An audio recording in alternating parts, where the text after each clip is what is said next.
Сега в момента тъкмо се е разтопил снега, няма голяма възможност през седмицата да хода докато имаш сняг, да пробвам малко офроуд.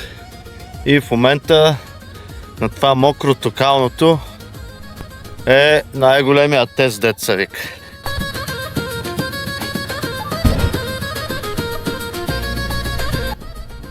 Честно казано е доста кално и не знам дали си струваше да излея в тия калища. Малко дрифт правим. Чакай. Не знам дали си заслужаваше. Само да намърса колата, после да трябва да ходя да чистя. Макар че закон минах по сухото и аз, като то така или иначе вече се окаляхме. Поне да имаш сняг да се изчисти. Всичко вече се е разтопило. Ама както винаги, life is life. Never it's perfect. Чакай, стой. Never perfect, bro. Дай.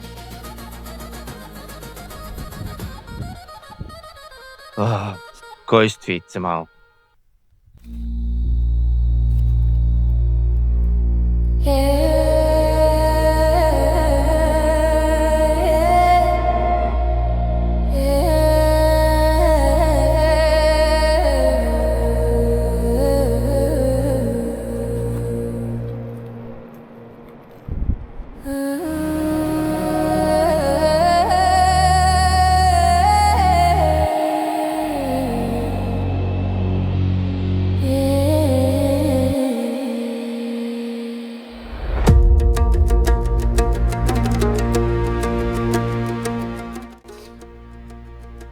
Да почнах вече да си мисля, че съм сгрешил с това решение да излеза с витарата, както повечето решения, които взимам в този живот.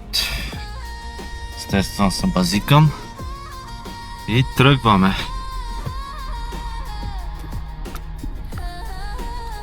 Този път, като гледам, скоро не минаваме, май. Все пак има следи от джип. Ще видим къде ще ни изкара. Драчките и храсталатите са наблизко, което да направи става още по-тясно,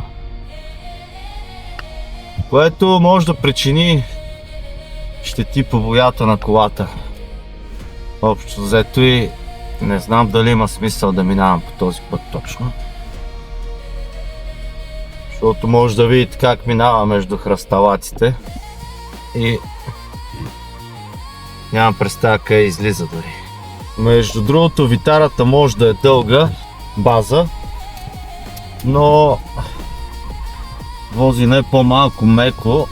Има доста голям въртеж на волана при маневри.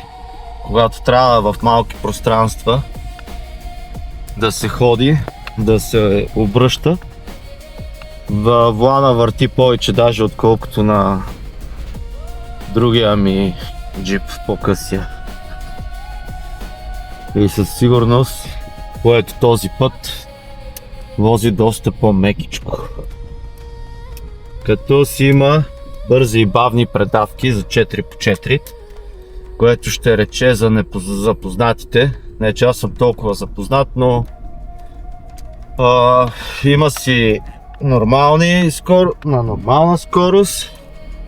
Има да 4x4 на бавни скорости, което ще рече на ниски скорости да въртят гумите. Има си и на по-високи скорости. Между другото, има си дори, като гледам, ето едното, то не се вижда много, но това е само на предно, мисля, че трябва да е. Ако не се лъжа, пишете 2H. 4H е на бързите на 4x4, като има и неутрал. Ето в момента е само на предно. В случая това в момента са 4x4 на високи скорости. Като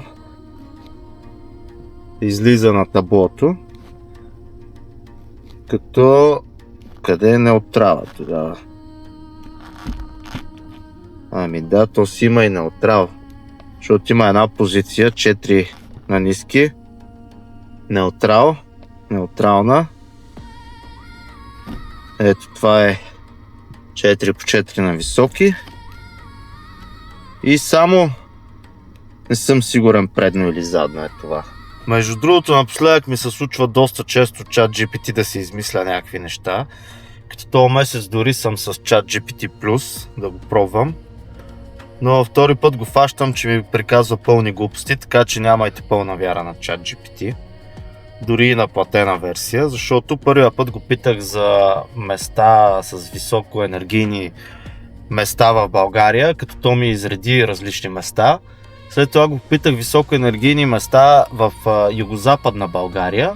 Той ми написа пак същите места, като някои от тях бяха близо до Пловдив и Асеновград, примерно. Та просто и на двата пъти, като го питах да ми каже места, и двата пъти ми каза едни и същи места.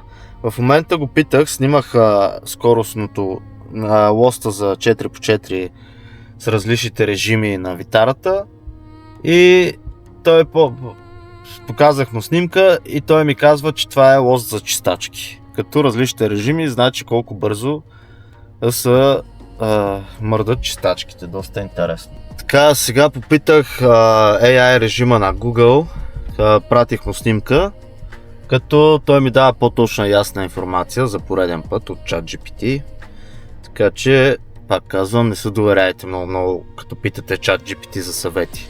Той може да бъде полезен за други функции, но специално за това си халюцинира от време на време. Така, режимите на каране в случая са 2H, който до сега карах, е Two Wheel Drive High Range, което ще рече стандартен мод за режим за ежедневно каране по сух път, асфалтов. Силата се изпраща само на задните колела и това подпомага за по-добро, по-икономично горене, нали, разход на гориво и по-меко каране. Като в момента го превеждам директно от английски, така че ще ме извините. 4H, както казах, трябва да се използва на хлъзгави повърхности при нормална скорост на каране, като сняг, с мокри пътища и така нататък. Силата се разпределя между всички колела, увеличава се тракшъна и стабилността. Не трябва да се използва на сухи повърхности, може да повреди окачването. Неутралната функция, в неутрална функция освобождава двигателя от колелата изцяло и се използва за определени ситуации, като дърпане на превозно средство при различни процедури на натоварване. 4L пак, както казах, е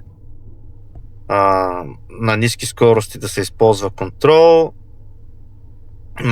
максимална мощност дава и подпомага стръмни изкачвания, дълбока кал или каменни терени. Скоростта трябва да се държи ниска, под 40 км в час.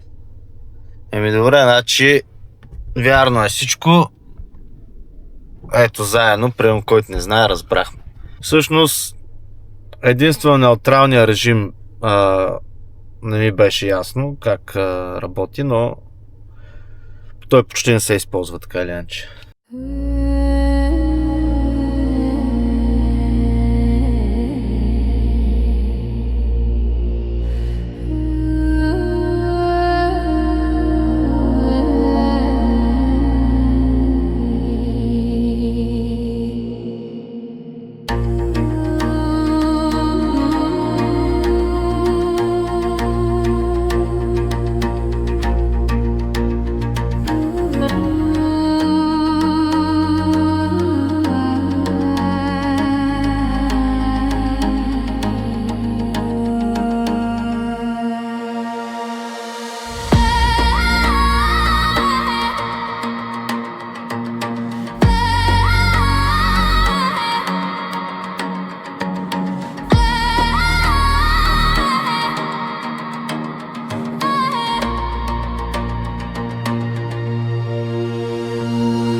Може да видите какви коловози. Някой е минал с по-висок джип, офроуд, и в тази кал е направил коловози. Което в случая какво ще рече, че нашия джип не е повдигнат. И обикновено някой път при коловози, ако са по-големи, когато колата не е повдигната, като тя в смисъл не е толкова ниска, но има опасност, да речем, да удари някъде отдолу, да спука гарне и така нататък. Като тия витари, между другото, са стари, но вършат доста добра работа. Не са претенциозни.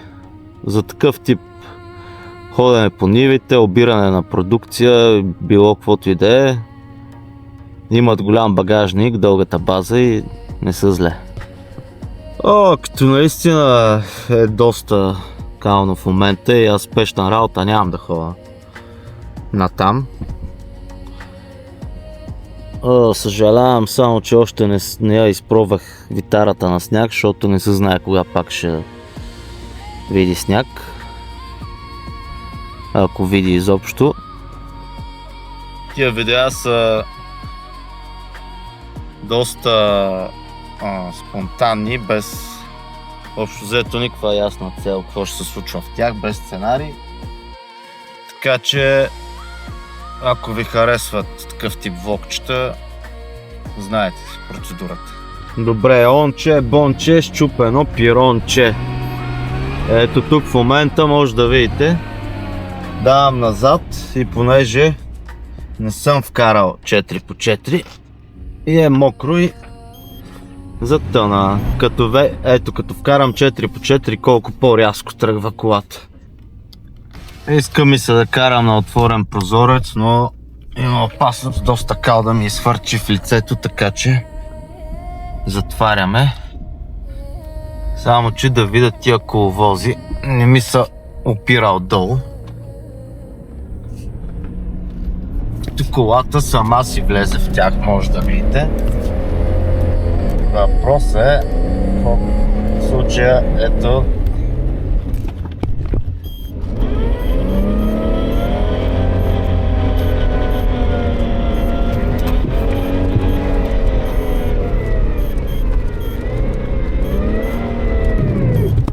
влезнахме в коловоза и няма излизане от този коловоз. Въртя волана, но колата си е влязла и сега на задна ще се опитам да излеза. Ето да видите как се офърляхме. Какъв утма накара и мене. Ето сега ще обърнем. Направихме доста... Бяхме в коловоза. Просто и да бях продължил напред, трябваше да продължа да си карам в него. То не беше оферта. Сега обаче идва проблема, че трябва да идем и да измием и колата после. Ако бях продължил напред витарата и тя щеше да продължи, но щях да си карам в коловоза през цялото време. Просто не искаше да излезе, вече като беше влязла. Така, тук пак сме. Опа! Влязохме тук, обаче в същото време почти нищо не усетихме, като се опитвам в момента да ги избягам тия коловози. Вие мога да видите даже колко са окаля и прозореца, така че не знам колко се вижда. Но опитваме се. Дори да сме в тях, ние така или иначе сме по надолнище вече, но доста окаляхме работата. Ето тук даже подрифтваме лекичко. Но ми се искаше малко да изфърля калта.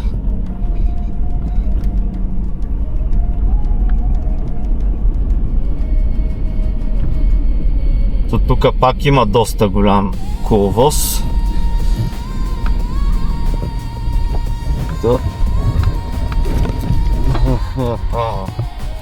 Направо си влязохме вътре, честно да ви кажа. Я да видим.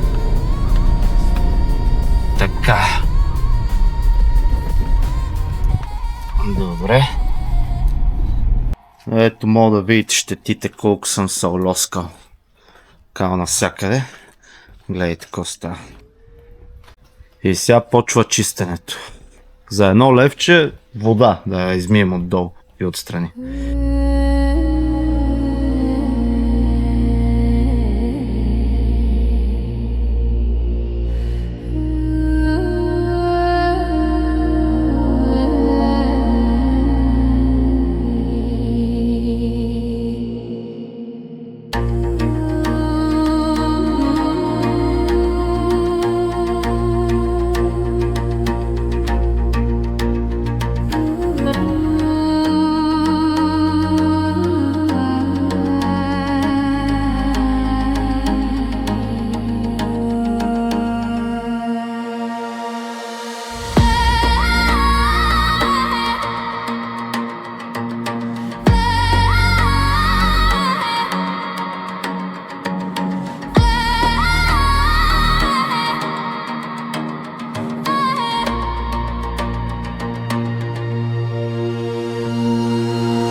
Да измих витарата, само че за 3 лева, не за 1, защото от тая кал направо са таковата.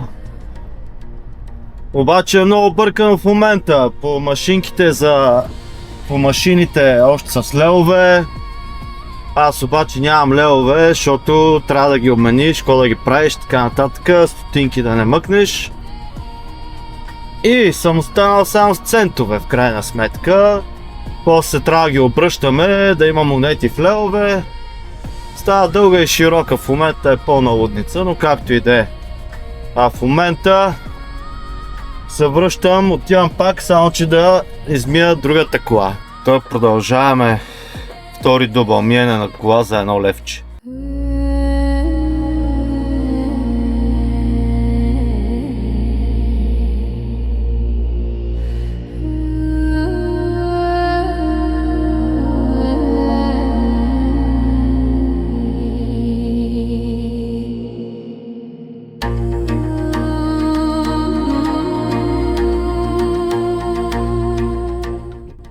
Този път я измих даже за под времето, което беше за 1 левче. Оставих я просто с струйката, я минах отдолу и от всякъде. И я оставих просто да си продължаваше водата. Просто след снега, ако имал сол, да се измие. Това беше от моето кално приключение днеска. Окаляхме със здравата. И така, ако ви е харесал видеото, тръснете какво мислите и до следващия път. Чао!